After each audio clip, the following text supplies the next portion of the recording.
Welcome to the Canadian Light Source Education STEM Seminar Series. You're connecting to Canada's only Synchrotron research facility, which is situated in the middle-ish of Treaty 6 territory and traditional homeland of the Métis, known as Saskatoon.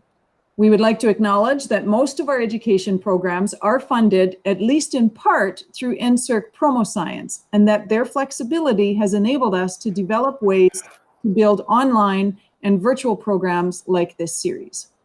My name is Tracy Walker, and I am the Education Programs Lead. With me today is Anna Maria Beckler, Amanda Pfeiffer, and Jesse Parento, who will be helping to moderate this should you have questions. Before we get started, I would like to discuss a couple of logistical tips for this online setting. We are recording this so that those unable to join us at this time can still engage later or use this with their students. If you prefer to keep your camera off for this reason, feel free to use the chat function. I remind you to please keep your microphone on mute when you are not talking or when you're not trying to talk to us, so that we can keep background noise to a minimum. And questions are welcomed. Please let us know that you have a question in the chat so that one of the moderators can interject for you. There will be time for questions and discussions at the end. And now I am excited to introduce to you the amazing Zach Person.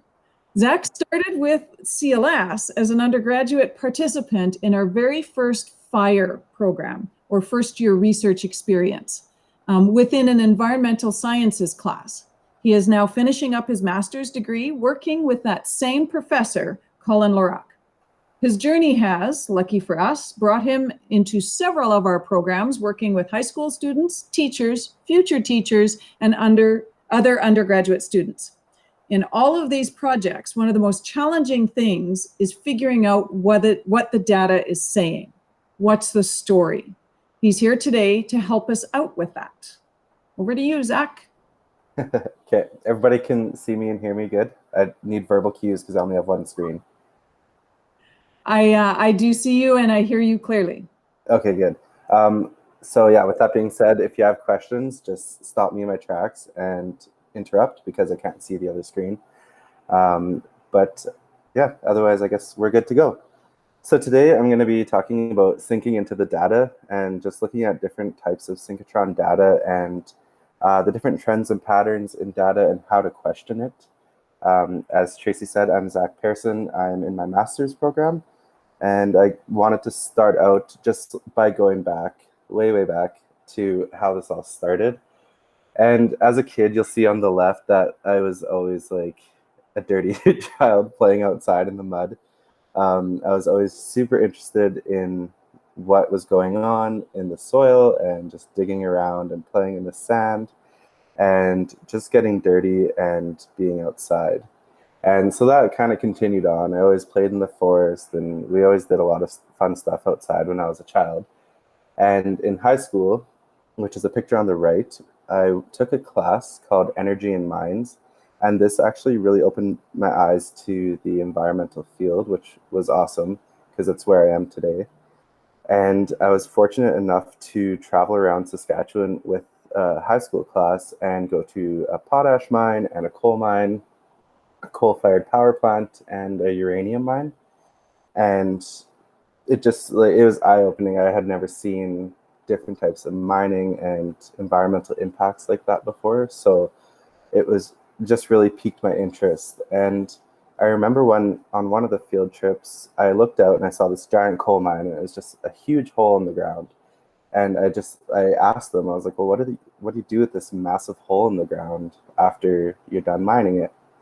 And the person who's touring us said, well, we reclaim it, and it's a whole, like a section of study. And this was new to me, and I had never heard that. And so I started looking into it, which actually led me to the next part of my journey when I went to college. So I entered a program at Lakeland College called Environmental Conservation and Land Reclamation. And it was great. So it really reminded me of being this like dirty little kid on the left here, to just like playing outside every day, and just like whether we were going into the river and measuring the width of the river or going into the forest to collect plants and look at them and see what they are and what their names are, or going into the grasslands and digging soil pits. It didn't matter, just it felt really right for me, and it felt like where I was supposed to be, just like getting dirty outside. And it was really interesting, and it was like one of the best choices I ever made was going to this college. And so after that, I took a year off and I worked, and I wasn't really enjoying my job, so I decided to go back to school. And I had a diploma in environmental sciences at this point, but I was told to take an environmental science 110 class. And I didn't understand why I was supposed to take this class or why it was a requirement for me when I already had a diploma. But I just said, okay, and I went into it, and I sat in Colin Laroque's first lecture that day. And I thought, okay, this guy seems to be pretty interesting. I don't really know how to feel about him yet. Our textbook was the Lorax, and so it kind of caught me off guard. And then he says that he's going to do this program for the first time where 12 students are going to be part of a Synchrotron project. And I had toured the Synchrotron in high school, and I didn't understand it at all. And I still hadn't understood it to that day, and I still, I guess, completely don't understand it to this day, but I try. And so I thought, okay, that's pretty cool. Like, I've already done a lot of the field work in my college career, which was the other lab that he had set up in the class for the rest of the students. And so I said, okay, I'll go do the Synchrotron project. And so we had to tell him within a day if we wanted to put our names in for this project. And he said, it's going to be more work, and you have to do an oral presentation in front of the scientists at the beam, or at the Synchrotron. It was very intimidating, but I thought, okay, well, I'll challenge myself because like I want to see where this goes. And so I put my name in, and I was lucky enough to be chosen for the project. And I had a really good group of people that I was in this project with, and it was a great time. Like, these people are still some of my good friends to this day, and I've worked with some of them. I've helped them like with their undergraduate theses, and they've helped me along my journey as well. And so it was just an overall great experience. And so these are some pictures from that first experience I ever had in the Synchrotron. And there's David helping us out there, and I didn't know that me and David would eventually be working together so much, but it was a really life-changing experience for my education, I guess I could say. We had no idea what we were doing in these pictures. We had no idea what kind of data we were going to be getting or what we were supposed to do with it, but we were having a good time. And so eventually we got this data, and I remember that was the hardest part of it all, was getting these Excel spreadsheets of like thousands of numbers. And just like, it was 11 p.m. on a Saturday night because we had to go through all these like typical synchrotron delays where the beam went down, and then it was something broke, so we had to wait 2 months. And then we had beamline shift, I think, on a Saturday morning, and had to present on a Monday afternoon. So it was a very much students on the beamlines, like high school experience, which I'm actually really grateful I had at that point, because now I kind of get more time, and I can plan a lot more, and I know how to look at the data. But at this point, it really made us learn, and it made us learn very quickly. And so I remember it was like Saturday night at like 11 or 12 at night, and I'm looking at these numbers on a spreadsheet because my job was to look at the data. And I remember just calling Colin and being like, what am I looking at? And he's like, you have just as much experience here as I do. And so he's like, I don't know. And so we talked on the phone for an hour or two into the night, just like trying to figure out what this data was saying. And we eventually got it kind of figured out, I think, and we did our presentation, and so be it. And I kind of thought that was it. I was like, that was a cool once-in-a-lifetime opportunity, and it was awesome. And I got to do like an interview about it because the chief, the newspaper at the University of Saskatchewan, really wanted to hear about the experience and stuff. And so overall, it was a good experience, and I didn't know it was going to lead me into 4 or 5 years of playing on a synchrotron, and I'm really grateful for it to this day. And so I guess today I'm just going to talk a little bit about my experience of somebody who went in as an ignorant student who didn't know anything about a synchrotron, to being able to use it for my master's thesis. And so I just wanted to start out with a little bit of random information that I think is important for people to know if they are looking at using ideas to do, or any beamline for that matter, to collect data. And the first thing I wanted to say was that shifts are typically 8 hours long. It sounds like a long shift. It sounds like you could collect whatever you want in that shift. But there are other things included in this 8 hours. So first thing you have to do when you get there, if you're doing like an 8 a.m. to 4 p.m. shift, you have to get there at 8 a.m. and you have to do your beamline safety orientation, or they'll call it, Tracy and David will call it a BSO. And it's not very long. It takes about, I don't know, 10, 15, 20 minutes to do. And what it just shows you where all the safety exits are, where the fire alarms are, and all the, like, I don't know, everything you need to know, the numbers to call if something goes wrong, and those kinds of things, the safety shut off in the beam. And so it's really important to do, but it does eat up a little bit of 8 hours. And also, after you do your BSO, you have to set up the beam for your specific experiment, which can be quite different for a lot of people. So we've done everything from like liquid samples to soil samples to tree core samples to big chunks of tree. And every single one of those experiments need to be set up very, very differently.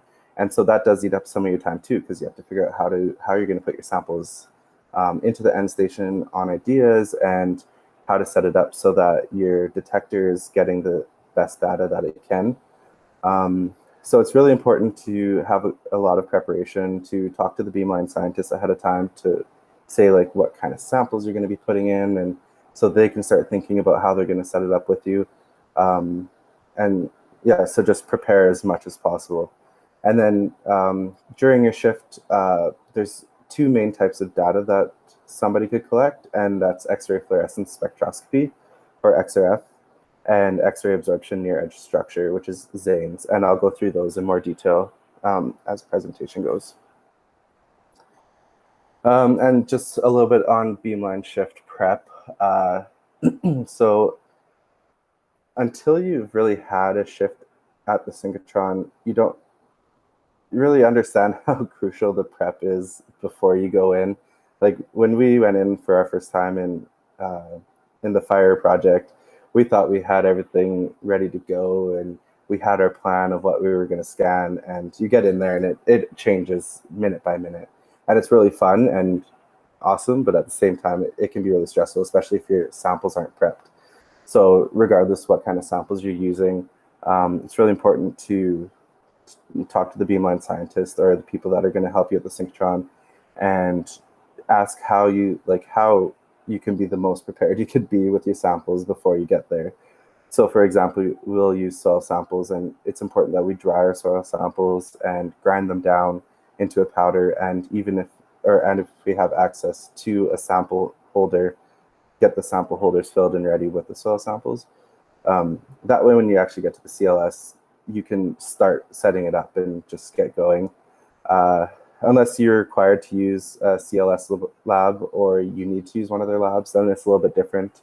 I'm not quite sure how that works, just because we've had our own. But if you have to use one of their labs, then I guess you'd have to prepare when you get there, which is, I think, quite a common scenario. Right, Tracy? Like, lots of teachers don't have the means to prepare before they come. That is true. And Yeah. usually what we do is we arrange for access to the lab Ahead of time? beforehand. Yeah. Okay. It's so that they're still prepared as much as possible for their beam time, like yourself. Okay, cool. Yeah, and then it's also really important to come in with a map or a plan of, I guess you could say, your kill list or your shot list. So typically what we'll do, or what I'll do if I'm working with an undergraduate student or high school students, is I'll make sure they really know what it is that they're questioning about their samples. And that is one of the most important things. You can put a banana in front of the beam at the c.l.s, but is it just because you want to put a banana in, or is there something you want to know about it? Or do you want to put a banana in that has a brown spot on it and scan the brown spot and the normal spot and see what the difference is between? So it's really important to know your question before you start creating a plan of attack for what you're going to scan. And that plan of attack for what you're going to scan is your outline for your 8-hour shift. And so it's really important to put your most important samples first. So we might have a tree core that we're really interested in knowing the data from, and if we know the data from this one tree core, at least we have something to write about, because the beam might go down an hour into your shift, and then you might have data from a tree core that isn't as good as the one that you really wanted to scan. So it's just really important to have a good plan as you go. And also something I've learned is to always continuously scan. Like, even if you want to sit and discuss about what you want to do next, put a sample in and get it scanning as you're discussing, because then at least you're collecting data as you're discussing where you're going to go next. Even if it isn't maybe the one that you necessarily know if you should do next, just put it in and get it going, and just always have a sample on the go. Your 8 hours will go by in a flash, and you just always want to use every minute as best as you can. And then just be prepared for your plan to change, your outline of your 8-hour shift. This happens, they have a big whiteboard in ideas, and it's because everything's changed so quickly. So it's a good idea to just like write out your list and then look at your data as it's coming in real time, because you can watch every single step of the journey as you go. And because you're able to see your data as it comes in, you can change it in an instant, and it does change a lot throughout your shift. And so your plan is going to change a lot, and your question will likely change once you come out of your beam time as well. And that's fine. You just need to be flexible for it, but just be prepared for your sample plan to change. But just always at least have a plan going in, and don't just go in willy-nilly hoping to scan all 100 of your samples, because the beam could go down at any minute, or the data might come in a way that you don't expect. Okay, so next I'm going to talk about the different types of data that you can collect at Ideas and most Beamlines at Synchrotron. The first is X-ray fluorescence spectroscopy, or XRF. And so in very general terms, what happens with this is that the beam will hit your sample and it'll excite the electrons in your sample. The electrons in the lower orbits will be displaced, and they will, I guess, just leave the orbit. And the electrons from the outer orbits will move inwards to fill the holes in the inner orbits. And when this happens, there's fluorescence radiation released, and the detector in the end station will pick up on that fluorescent radiation, and it'll tell you which elements are absent or present in your sample, because each element has its own special fingerprint or its own like unique fluorescent radiation. And so yeah, XRF, in simple terms, will tell you whether elements are present or absent in a sample, and then relative concentrations. So you'll never know absolute concentrations when scanning XRF. Well, I shouldn't say never, but you won't know absolute concentrations in XRF, but you can compare elements to each other to see which there are more of and which there would be less of. So there's three main types of XRF. The first one I'm going to talk about are what we call spot scans. The next I'm going to talk about are called one-dimensional mapping, and then two-dimensional mapping. And so the first are spot scans, and these are pretty quick scans. They're 180 seconds long, and you just scan one sample or one location on your sample, and it'll create a spectra of that sample and just show all the different elements in your sample, from phosphorus to bromine on the periodic table, and whether they're present or absent. And so to conduct these, you can see the picture on the bottom here. These would be soil samples. And so what we'll do here is we'll take these. Can you guys see my laser? Tracy, if you can just say yes or no. Yes, we can see it. Okay, cool. So these little white sample holders on the right, that's what will actually go in front of the beam at the synchrotron. And so what we'll do is we'll take those and we will grind up soil samples in these vials after they're dried. You want to make sure that they're as dry as possible, because moisture doesn't work very well in front of the beam. And we'll grind those down and really mix them up so that we're getting a very average sample of this whole soil sample in here. And what we'll do is we'll put some Kapton tape on these, which is the yellow tape, on these white sample holders. Use this little scoop on the side here and put soil into this slit, this little dark spot on the yellow, and fill it up with a soil sample and cover it with Kapton tape. Once that's done, we can take it over to Ideas and put it in front of the beam and scan just in the slit for 180 seconds. So you're getting a very general sense of what this whole soil sample looks like and what's happening and what's present, what's absent, and what kind of contaminants might be in your soil sample. And so this is a very common way of conducting XRF. You can do this with pretty much anything. I also think using pellets is a very common way, but I haven't actually used pellets at Ideas, but I know a lot of researchers are using pellets as well. And it just gives you a very average result of what's happening in the entirety of your sample. And so you could do this with plants, you could do this with soils. We've done this with methanol and acetone. Yeah, you can do this with a lot of different things, chickpeas and whatnot. And so once you scan it for 180 seconds, you'll get a spectra. And this is what a spectra looks like.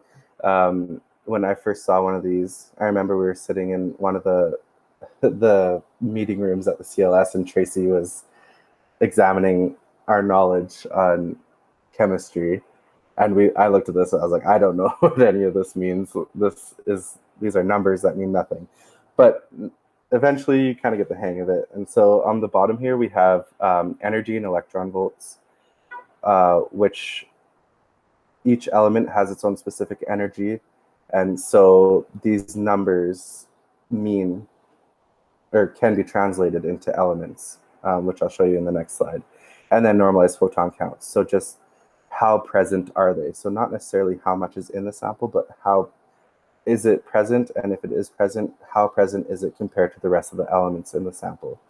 And so each of these little peaks in the graph will be different elements. And so sometimes you'll get really, really massive peaks, and sometimes you might just get tiny little bumps, but they still mean something. And so how to read one of these? Once you kind of look at a few, they're not too confusing after a while. What does get confusing is when you start comparing them to each other, which sometimes you can do and sometimes you can't. So I guess first I'll start out with just how do you read these peaks? And so we'll start out with calcium here. I have it outlined in red. And so we have this XRF cheat sheet that we spread around when people are doing research on ideas. And what it'll do is it'll give you the area where you should see a large peak if this element is present, and an area where you should see a small peak if this element is present. And so with calcium, we should see a large peak at around 3,690 if it's present in our sample. And so this is a soil sample, and I would expect calcium to be present in it. And that's just from background knowledge of me questioning myself. Okay, I scanned a soil sample. Is it likely that calcium is present? Yes, because calcium should be present in the soil. And so these are the kinds of questions you should be asking yourself when you're doing your research project. So you really need to become familiar with why you're doing what you're doing. Like I said with the banana, you might want to scan a banana just for the heck of it, but if you don't have a question behind it, then you might not know, okay, bananas have a lot of potassium, so should I expect to see potassium in my sample or not? But because bananas have a lot of potassium and you might have questioned yourself about it, okay, there's a lot of potassium in this spectra, so that makes sense. And so with this sample, I do expect to see calcium because it's in a soil sample. And so I go and I find about 3690 on my spectra, which I'm assuming would be around here, but I actually did outline it because I wanted to make sure everyone could see it clearly. So this first line here is 3,690, so I do see a large peak. And then the second peak should be at about 4,010, which would be this little bump here, and I do see a bump there. So I see a large peak and a small peak. So yes, I can say calcium is present in my sample, and that makes sense because it's a soil sample. But then I get curious because why is a calcium peak that small, but then I have this massive one here? I don't know why that would make sense. And so I wonder, okay, what is this massive peak here? It's just after 6,000, probably before 7,000. So then I can go into my cheat sheet here and look, okay, so what's between 6 and 7? Well, only iron and I guess cobalt, but it's not at 7,000, so it's going to be iron. And so I can look at this iron peak here and say, okay, so why is there such a large peak of iron? And it's a soil sample, so again, I would expect that iron would be present in a soil sample. But what I don't know is that maybe there's more than there should be. But that's when you can start researching, okay, I got these soil samples from Giant Mine area up in Yellowknife, Northwest Territories. Would there be a reason for an excess amount of iron? Or if it really piques your interest, you can take it further and do some digestions on it. But what I do know about this sample is that there is a large amount of iron compared to the amount of calcium in the sample. And that's just by comparing peaks. So I don't know absolute concentrations, but I do know relative concentrations, and that the ratio of iron to calcium is that there's a lot more iron than there is to calcium. And that can be really interesting when you start looking at other elements. So when I was putting this presentation together, I didn't outline it, but as I was practicing it before we started here today, I realized, oh man, like these are my Giant Mine soil samples. I forgot that there's a massive peak of arsenic here. And so what do I know about arsenic? Okay, well, it's a very, very toxic element, and it shouldn't be present in a soil sample. And if it is, it should be at like extremely small amounts. Like you should hardly be able to see the peak. But I do know that there was a gold mine there, and they weren't controlling their emissions, and their emissions contained a lot of arsenic trioxide that was deposited into the environment because they weren't filtering their emissions for about 3 or 4 years back in 1950 when they started mining. And that's when a lot of people were getting arsenic poisoning and whatnot. And so it's interesting to see that around 10,530, which I can get from my cheat sheet here, I can look on here and say, okay, so that's most likely an arsenic peak. And that is a lot of arsenic compared to the rest of the elements in the sample. And so arsenic is residing in the soil, and I can dive into that a little bit more and say, why is arsenic residing in the soil, and how deep did I sample the soil, and so how close is it to the surface? And it can get really interesting because in the Yellowknife area, there isn't a lot of soil and there isn't a lot of depth in most places when you go to soil sample. And so it's likely this sample came from at least probably the top 5 to 7 centimeters of soil, because there was probably a rock underneath that. And so within 5 to 7 centimeters of the surface, there's arsenic. And there are berries that grow in all of these soils that people and animals eat. And so it can go really interesting places when you start to look at these spectra, and you just really need to start questioning yourself and why you care about this sample and why you decided to sample or to scan it. Zach? Yes. Can I offer a little bit of a comparison to soil samples from Saskatchewan, for example? Yeah, for sure. So when we first started our LITSI program, we ran over 100 soil samples with high school students from all over Saskatchewan. Mm-hmm. And all of those samples, we ordered the elements from highest peak to lowest peak with the students. Oh, okay. And all of those samples, the 5th or 6th highest peak, so that's really, really low, was either arsenic or selenium. Okay. Well, So, yeah, that is interesting. So there is arsenic in Saskatchewan soils too, but Right. not a peak like that. It would be a peak much smaller than that calcium one that you're showing there. Yeah, definitely. And in this sample, so arsenic would, if you were to order these, it would be the 2nd highest peak. Exactly. Yeah. Yeah. So it's just that's just super interesting in thinking about comparing samples and stuff. Yeah, and I didn't put a comparison in of this one, but I definitely could have of the other soil samples I took from the area. And when you look at that, all of the arsenic is around here, but there are a few that are lower. And it's just, if I had the ability to go further from the Giant Mine, or it was in a more of like a covered area, it did definitely vary. So it's interesting when you start comparing them to each other. So, cool. Okay, so we'll move on to XRF 1D maps, or what we call line scans. So I don't think these ones are as common. We do a lot of tree ring research, so we'll take cores of trees and we'll pop them into the IDEAS beamline and scan along the entirety of a tree core. And so that's why we call these line scans, because it's just one line across a tree core. And they are a lot longer than the spot scans. They take about 25 to 40 minutes, depending on the length of your sample. And you don't have to just do it on tree cores. You could do it on other types of samples as well. But what it is a series of spot scans along a plane of a sample to collect an XRF spectra at every scanned location. And then those XRF spectra are put together to create just a difference in elements along a sample. And so on tree cores, what we'll do is we'll start at the edge of the bark, and so the outside of the tree, and we will move inward towards the center of the tree, or the pith of the tree. And what we'll do is we'll stop every 0.25 millimeters and scan using XRF for 2 seconds to collect data. And so this is what it'll look like when it's in the end station. In the bottom right, that's Tegan. She was an undergraduate student of Colin's that I was helping conduct her experiments. And so what she was doing was scanning all of her tree cores that she had soaked in acetone and methanol to remove any elements that would come out of them and see which elements would be removed by soaking them. And yeah, so you can just see there's a bunch of tree cores in a plastic holder. On the left side, you can see it's a little bit darker right there. That would actually be the bark of the tree. And as we move inward, we're moving towards the pith of the tree. And yeah, so a core like this might take about 30 minutes. And then these really long ones that fill up the entire slot will take about 35 minutes or so.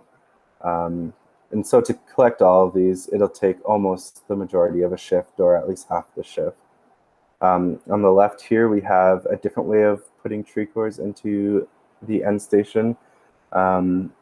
And so these are some of my samples. What we'll do is when we actually do our dendrochronologic, so the dating and measuring of the tree rings, we will mount them onto boards using wood glue and then sand them down to a very flat and shiny surface, just so it's really easy to see under the microscope. And we'll start at the bark and then just move inward towards the center of the tree. After doing some testing and stuff with David, we actually found out that using these flat surfaces are a lot better than using these curved surfaces, just because of the optical alignment of the detector and just the reflectance of the light coming off of the sample. But yeah, this is what it'll look like in the end station, and we'll just go along the tree core and collect data. And as the data is coming in, this is what it'll look like. So this is what the computer screen looks like in real time.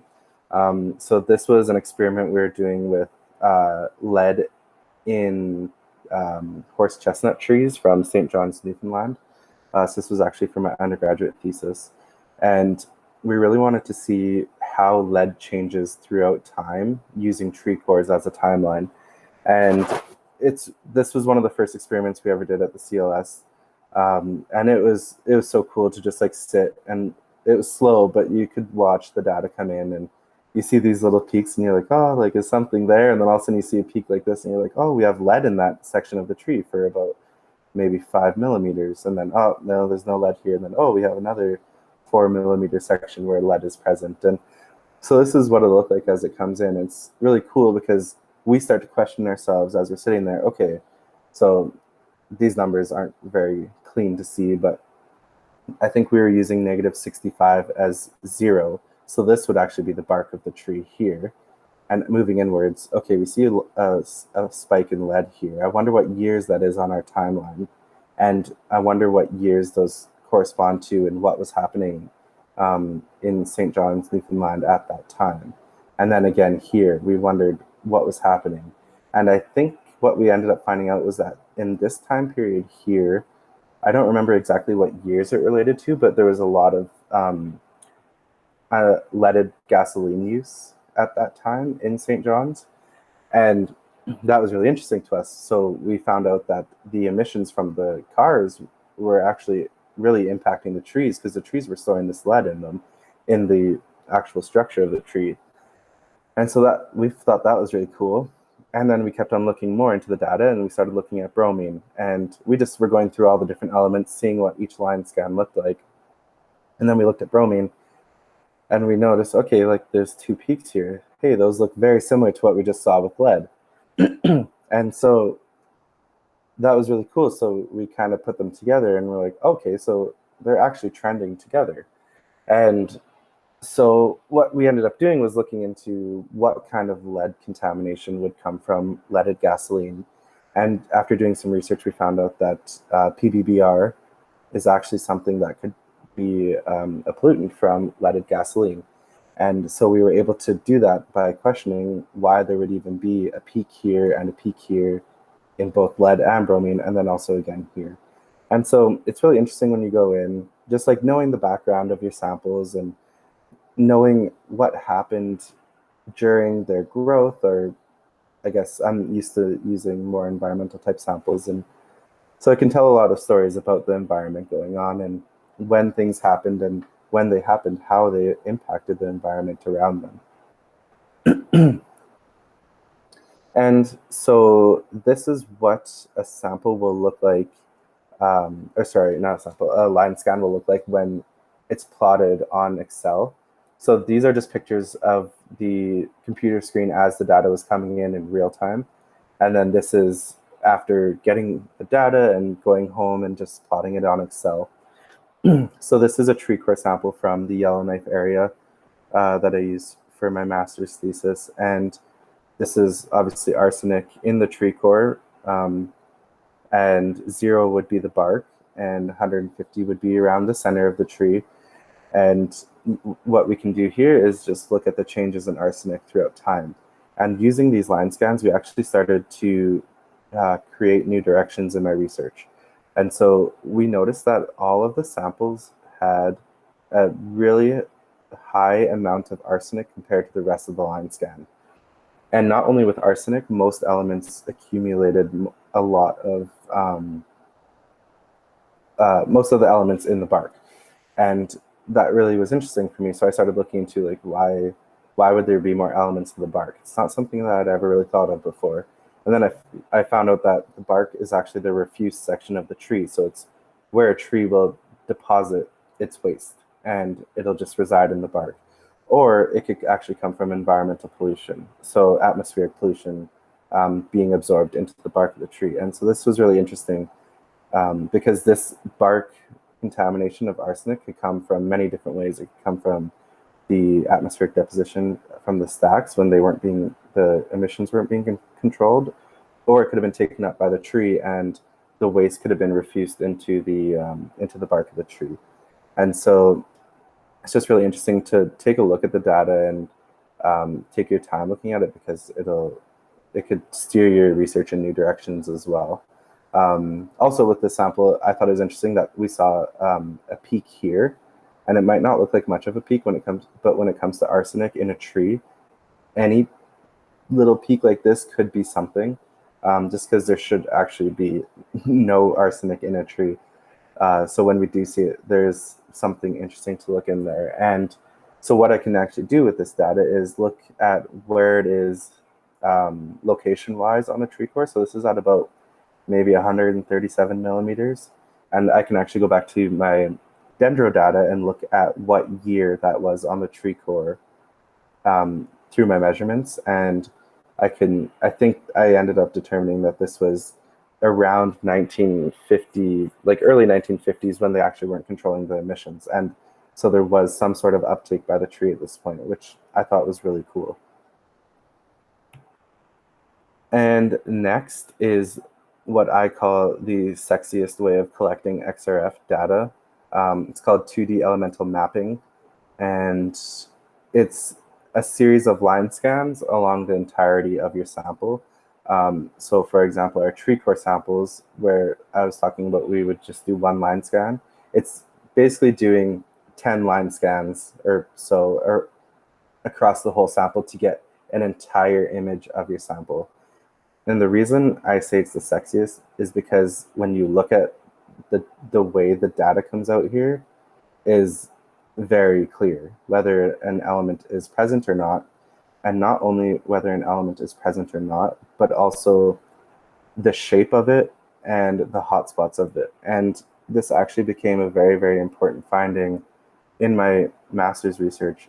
And I think it's actually going to direct where the research could go for future researchers doing this type of data collection. So basically what this image is showing here is, this is again the lead in St. John's samples. So this is a tree core that we had set up and let line scans run. And these mapping scans run. And these mapping scans, they take a long time because they're a series of line scans, and one line scan might take up to 30 minutes. So if you're doing 10 of those, it could take half of a shift or all night to run 4 samples. And so that's why I don't think it's as commonly done, but because we were fortunate enough to have a lot of beam time, we really wanted to make sure that we collected some of these just to show an overall image of what does happen in a tree core. And so they're really interesting. It's really easy to see. So this is actually bromine right here that I'm pointing at now. And you can see where the dark red spots are. Those are hot spots of bromine in the sample. And you can see it's very uneven. This might be a ring or two that it is, or no, that would be more than a ring or two, but this might be a bunch of rings that it's very, very present in, but then it's very cold here, so it's not happening. But then there's another big spot. It's not as hot of a spot, but it is present there, and it's very clear that it's present there. But it's also interesting because you can start looking at your other elements very easily. And so you can go down to copper. Okay, it's kind of the same shape, so maybe something is happening there. You can go down to lead, and lead has a very, very similar pattern as bromine, which kind of backs up what we saw in the line scan, where we saw those 2 peaks happening. And that really makes sense with these 2 hotspots. These are the 2 peaks. And then same with nickel. And nickel isn't one that we really noticed that was trending, but when we do these maps and they come up and they're nice and sexy to look at, you can see it really easily. And so this is a really, really fascinating way of collecting XRF data, but unfortunately it does require a lot more time. It also shows you a little bit more of what's going on beneath the surface. And so that's kind of one of the things with line scans that we started noticing, is that we're collecting really interesting data, but we're mainly just focusing on the surface of the sample. Whereas these 2D elemental maps, you're getting more of a almost, I guess, not completely 3-dimensional, but you're definitely getting more of a 2-dimensional view of it, which I guess makes sense, 2D elemental mapping.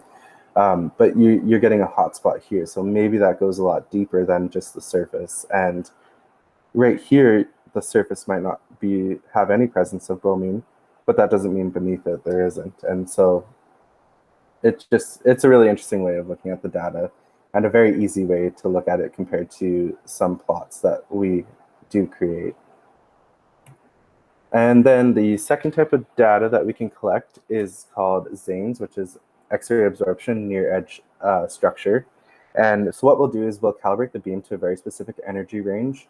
For example, iron, I guess I have it on this next slide here. So we'll calibrate the beam for iron from 7,040 to about 7,220.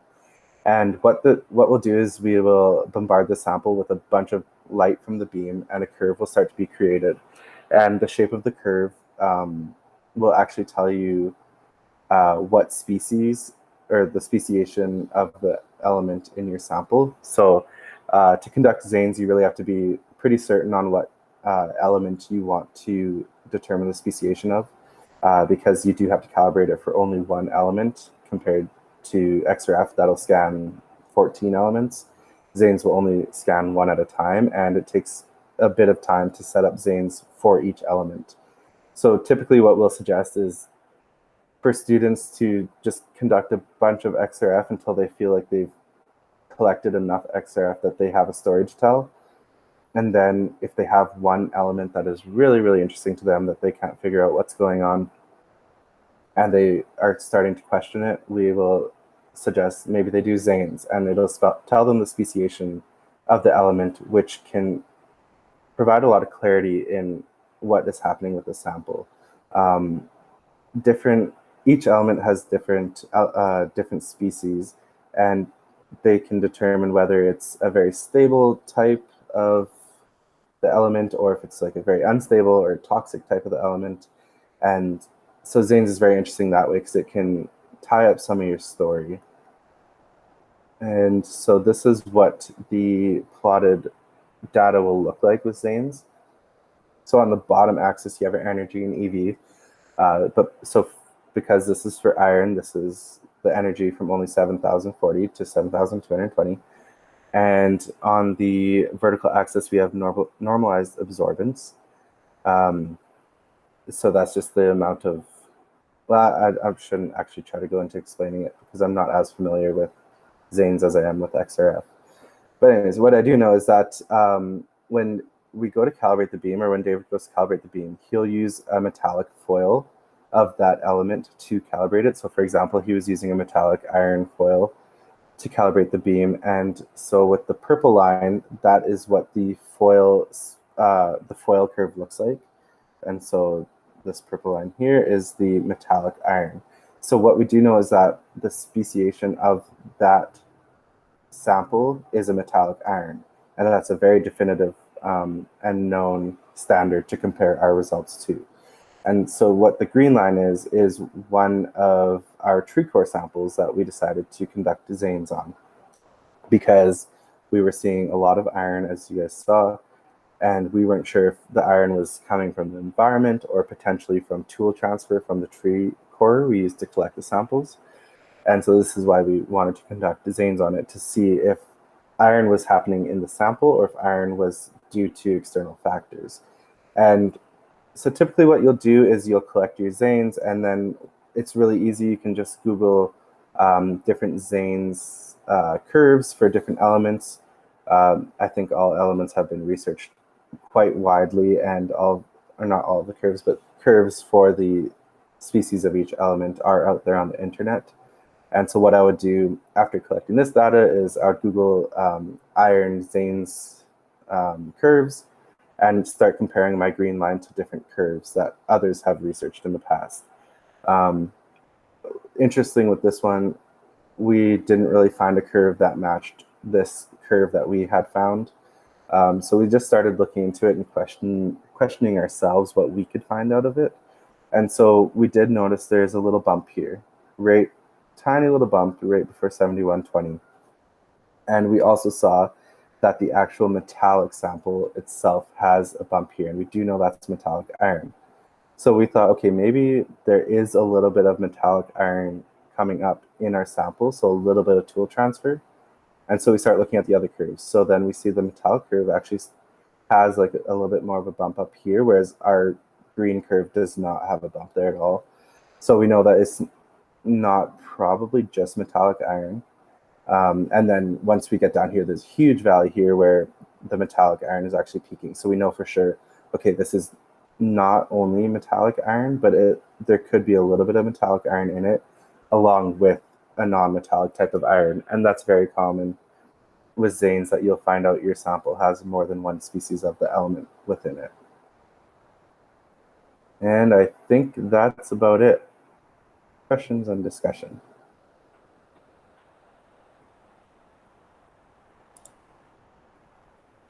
Well, thank you so much.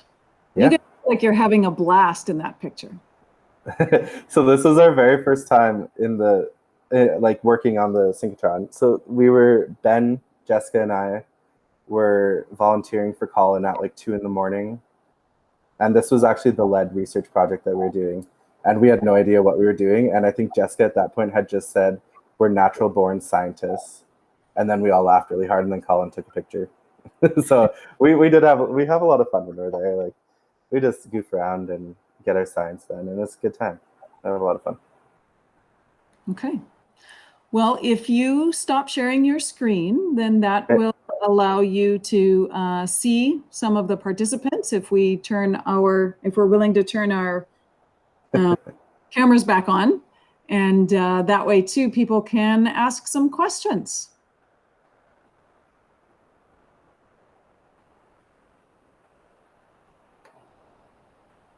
Shouldn't have everybody talk at once, though. No. I like it when people interrupt me while I'm talking.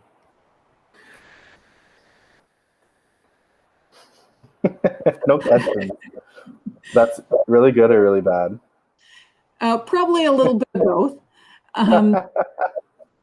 So one question I have is, you've taken quite the journey from, you know, looking at squiggly lines to trying to make sense of those lines. Right. And you've done, I think, a really good job of explaining to us how it's a combination of different bits of knowledge that come together to make sense of it. Right. Which part of that do you find to be the most challenging? Of putting the story together? Yeah. Definitely it would always go back to the background knowledge. So how passionate you are about the experiment you're doing, because the more passionate about it you are, the more you're willing to look into it, or the more you already know about the subject, or I guess how much you're willing to research into it to find out exactly what is happening in the sample. So I've helped first year groups that are in the program that I took 4 years ago, whatever. And it does happen sometimes that there are students that just aren't nearly as interested about it, but they're really interested in the synchrotron, and that's great. But they kind of struggle because they're not willing to look up, okay, what elements are commonly found in a tree core? Or what elements are not supposed to be in a soil sample? Or why did we see this element in a soil sample, but it's not supposed to be there, kind of thing. And they have troubles going back to the background data because they might not care about soil sciences as much, or they might not care about a tree core or what the structure of a tree is. So I definitely find that's the most challenging, because there's projects sometimes you help out with that you don't have background knowledge in, and you just kind of have to research as you go. Like, why am I seeing this in this sample? I don't even know what the sample should have in it. Does that make sense? Does that answer your question? Oh, for sure. There's no right or wrong answer. You know, it's I just wanted to make sure that I was getting to the point that you're asking. yeah. So if I hear you and understand you correctly, if we're approaching this as educators, it seems to be really important that it's the question that everything connects to and what you're curious about, more so than the tool. Yes. Yeah. Yeah. So I think it's definitely good to question something around you and then find out what you can use and collect to answer that question around you. So I don't know, I'll look outside now and see a tree that looks like it's dying, and then wonder why that tree is dying. Well, what can I collect from it? Well, I can collect leaves from it. That won't really hurt the tree. I can collect some branches from it, and maybe I could take a core and collect a core from it. Could I take those into the c.l.s. and scan it and see maybe if there's a contaminant, or on the other side of the spectrum, maybe there's no iron in that tree and that tree needs iron to grow. And it's because I care about trees and I want to help that tree. So it goes back to finding a question that really just piques your interest, and why does it get you excited? And why do you want to care about it?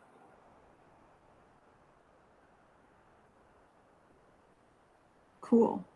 I'm going to leave some space for others to come up with a question that they would like to ask.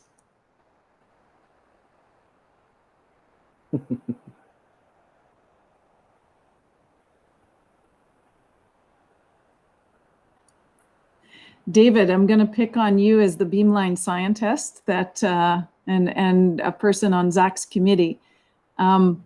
When those of us that are less experienced with looking at this data, trying to make sense of it, do you have advice for us as to what to keep in mind as we're looking at the data? I guess I'll just mirror what's already been said. The background knowledge and the research you did coming in. On the day, someone will be there that understands the technique and can and explain to you what you're seeing. But that person is not going to be an expert in what you're studying. You're the expert in that. Not knowing what you're going to see, the more you know coming into it, the more likely you are to make a connection that's going to lead to something interesting when you actually get your first data. So it's very important to be passionate about what you're studying, the question you're asking, and know as much about that system as possible coming into it. Cool. Thank you.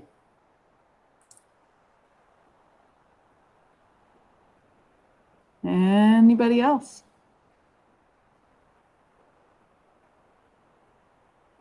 Okay, at this point, if we were in our seminar room, we would probably all be clapping wildly, standing ovation, all that good stuff. Thank you for inviting me to talk, by the way. Well, you're welcome. Appreciate Thanks it. for agreeing to it. It was Oh, yeah. done. I appreciate it. Oh, thank you.